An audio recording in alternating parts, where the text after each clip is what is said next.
So welcome to the T2 Hubcast with me, Martin Johnson. And myself, Scott Morrison. How are you doing? I'm very well, Have you got your series face on now? Good. Good. We're good to go.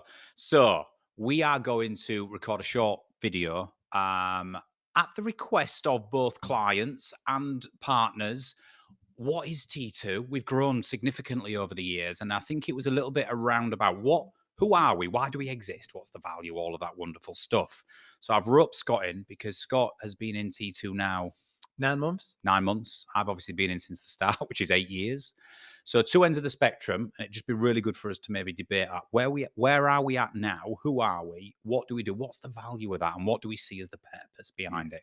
So James is off camera. He's going to steer us in a direction so we can piece this up. What's first, James? Okay, so first up is who are we? So who are T2? Who are we? Who are we, Scott? I thought you was asking me the question. Yeah. Well, no. Obviously, T2, we started off as Trans2 Performance Limited. That was the entity, and we was called Trans2 Performance for the first 2 years. And what happened organically is everybody just shortened it to T2. And it just happened. It never really was planned. It just happened. So a few years back, we just rebranded. We're still Trans2 Performance, but we trade as T2, the People Performance People. Now, the People Performance People element answers the question. If there was one, I think, descriptor of what it is we do, we help people perform better. And we're the people to do that, right? Everything we do, we underpin with psychology of why we think, feel, act, and behave the way we do, the way the brain functions, and how that then plays out in terms of self-awareness, behaviors, group dynamics, teamwork, organizations, culture, all of that wonderful stuff. So I think T2 are ultimately a high-performance consultancy, and our primary role is to work with human beings, people and teams to improve overall performance. Now, that's my sort of maybe deluded version of it. Scott, you've been in 9 months. Does that sort of feel like that to you? Yeah, 100%. I've been here for 9 months, but I've been following the journey from day dot. We've gone back many years ourselves. We got you in originally with an organisation I worked for back in the day to do the print profile with the senior leadership team back then, which was around 7 to 8 years ago. And that was involving print, the human iceberg, leading yourself essentially. And I, along with everybody in my team, found that amazing. And it opened the doors to so many different ways of thinking and moving the individual forward on their journey, but also their leadership journey, their personal journey, but also how they interacted with the team around them, the people around them, how to receive information, how to, what's the best word, to transmit communication. It just opened so many doors. It's a massive, massive insight to how you can be a better version of yourself in one day. So imagine how, as an organization, when we work with our partners and these other organizations and take them through all of these different pillars, how that can sort of develop, take them on a journey, not just as an individual, but as a group, if we deliver it correctly and get the right minds involved. Yeah. Really interesting for me to hear that. And because, I forgot that before joining T2, you experienced it as a client, which was on the other side of the fence. If I simplify it, I always try and articulate to people that, and it's probably already going into the second question, James. So just ask me that one and I'll link it in. So there you go. The second question is, what do we do? Yeah. So what do we do, right? I think we do two things. When you think about human performance and people and teams, I think we do two things. When people work with us and engage with us, whether it's in a room, one-to-one, webinars, online, virtual, whatever it might be, I think we're doing one of two things, if not both. We're either holding the mirror up to people. Yeah.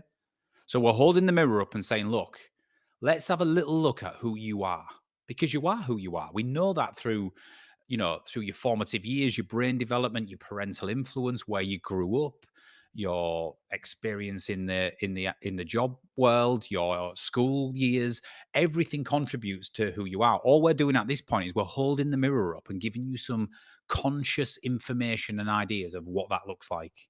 And I think that self-awareness piece is incredibly important. Yeah. I always describe the second thing we do as it's like we're also giving them a map. And we're saying, if you want to go forward and you want to reach your destination and you want to get to places, that's how to do it. So we're giving them new information on top of the self-awareness stuff to get to where they want to be. And I think that's what we do, isn't it, at T2? You know, we do that in a like a varied amount of ways, whether it's our online platform, whether it's working with groups, whether it's doing team builders off site, whether it's events, whatever it might be, personal coaching. But we're either saying, look, let's have a little look at you and hold the mirror up and give you all the information we can that's going to be useful for you.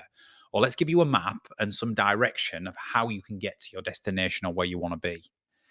And I think that's the simplest way I probably describe it. And I'd also say at this point is like when it comes to learning and development and stuff that we do, it's not for everybody, first of all. Some people come in, we have three types of delegate, don't we? We have the delegate who comes in going, I can't wait. Let's get going. I've been waiting for this day. I'm an avid reader. I love watching your videos and your podcasts. I love self-development. I'm ready to go. Jumping at the bit. They're the best types of delegate, right? Then you have your second one where they go, I'm slightly apprehensive and I've been on a load of training courses where it's been rubbish, but I'm going to reserve judgment. Yeah. I'm maybe willing to come with you if it's a value to me, right? And you think, okay, that's fine. That's quite a lot of people, if I'm honest.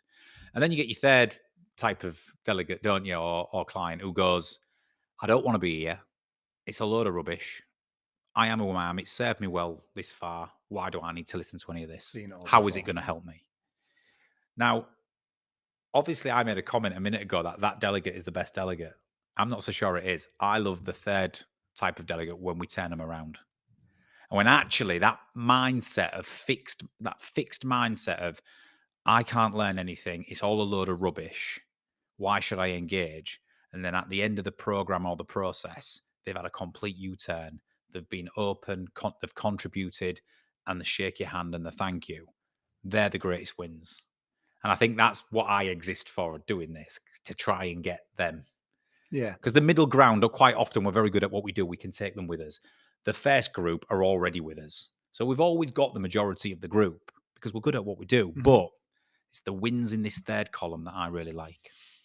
Their response and their reactions to us as the day goes on, when you see the light bulb flick and the penny drop and the moment, and then you engage with them on it and you draw them back into the room, you get them to communicate that bit different, and they're well received as well by the group because they already know at the start of the day they're standoffish. Yeah. So the group's quite welcoming as well. So that brings everything back in for a good open debate.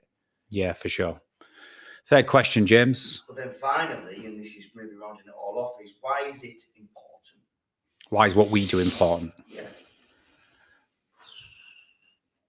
Many reasons. Well, if you think about our mission here at T2, you know, we absolutely want to develop the people of today, the leaders of tomorrow, and the organizations of the future. That's our strapline.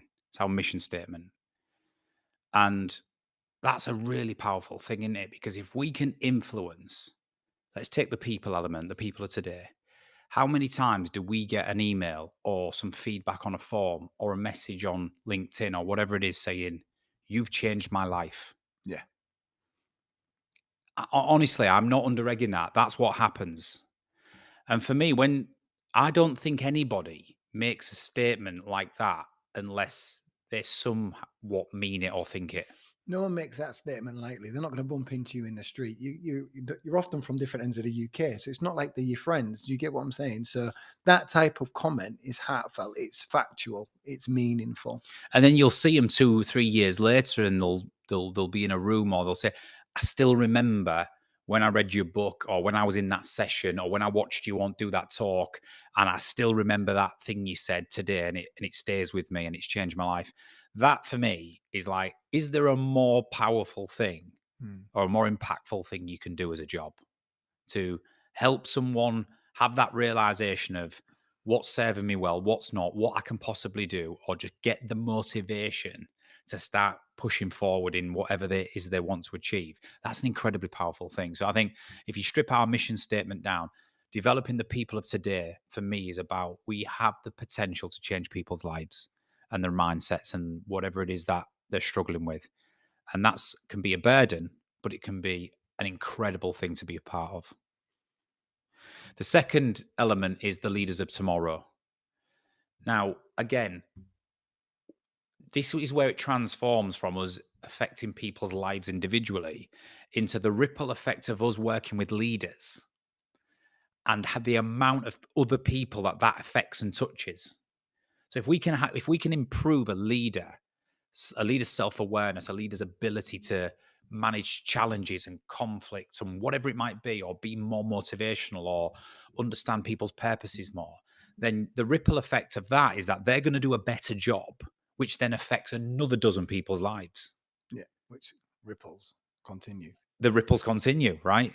And then the final bit of that mission statement, which is in the organizations of the future, now we're getting even bigger on a macro level. Yeah. So it's like, yes, we can affect individuals' lives. We can develop great leaders and make workplaces of the future an amazing thing. But organizationally, right, if we can help organizations cater for things like future generations, diversity, equality, and inclusion, amazing cultures, Yeah. places that reward and recognize, if we have that impact, then that's the utopia. So I don't know if you're seeing that in your early days, Scott. I'm sure you are, even on the individual and leadership level.